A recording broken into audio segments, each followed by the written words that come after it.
As educators, we strive to keep things calm, productive, and running smoothly in the classroom.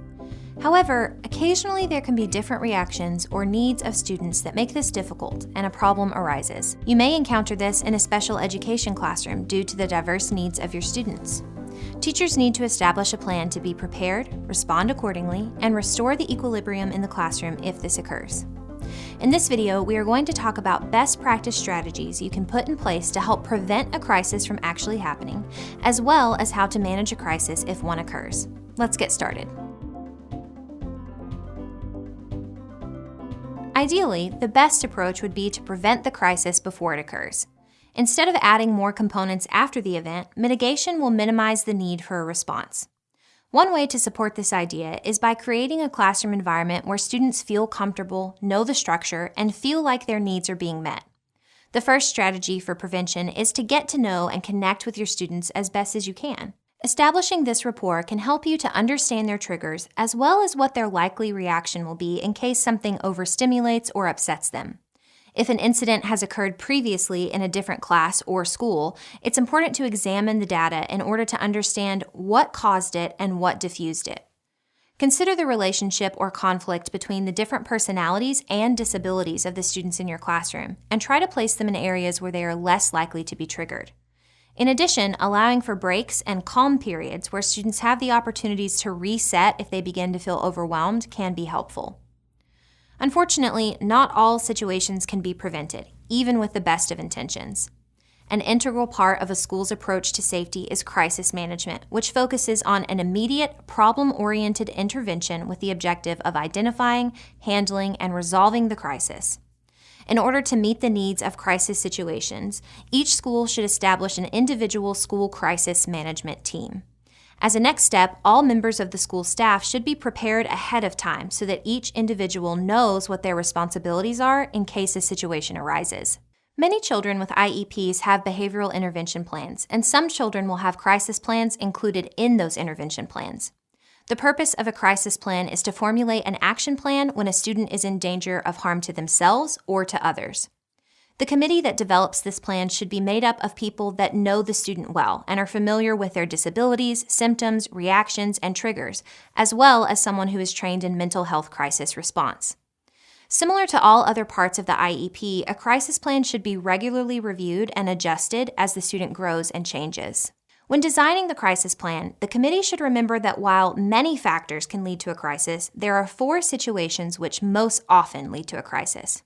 Most commonly, a student is attempting to escape from a task or demand, seeking either negative or positive attention, attempting to gain some sort of activity or item, or replaying an action or behavior that has been previously reinforced.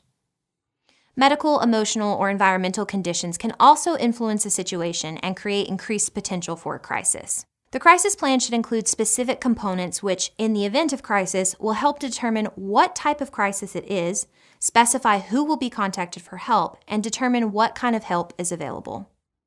Additionally, the plan should include strategies for working with students who are struggling and when their parents should be contacted. During a crisis, the focus should be on the immediate response to the student's potentially harmful behavior. An important part of crisis management is how to determine if a crisis is occurring. Being able to identify the potential for a crisis is an important step here. There are a few guidelines you should follow to evaluate whether there are warning signs. To begin, examine a student's typical behavior compared to what it looks like during escalation. In some instances, a student may appear unfocused or begin to verbally refuse directions. They may appear anxious or begin arguing with peers or adults. While there are a variety of crises that could be occurring, some necessitate immediate intervention, such as a student running out of the classroom or a student throwing a chair or using a weapon. It is important to recognize that what has caused the crisis might not have occurred in class, as well as the fact that a student might be at a point where they are unable to control their behavior. The teacher should activate the crisis plan at this point and determine whether other students need to be involved. For example, should the other students in the classroom be removed until the situation has been diffused? Is there another teacher who can supervise the rest of the class while the special education teacher attends to the student in crisis? Does the school nurse need to be present, or does first aid need to be administered? The role of the teacher is critical in order to de-escalate those situations, as well as in order to reach colleagues for immediate assistance. After the crisis is complete, the next step is working towards restoring the equilibrium of the classroom. Students should return to the classroom, and things like chairs or supplies should be put back into place. It is important to identify the feelings and impressions of the students and whether they are able to get back to an academic subject. It may be helpful to allow for more flexibility until they do so, or redirect to a high-interest activity.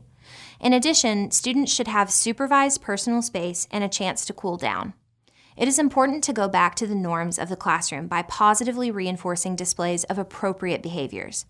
If there is an opportunity, look for a good time to debrief with the class.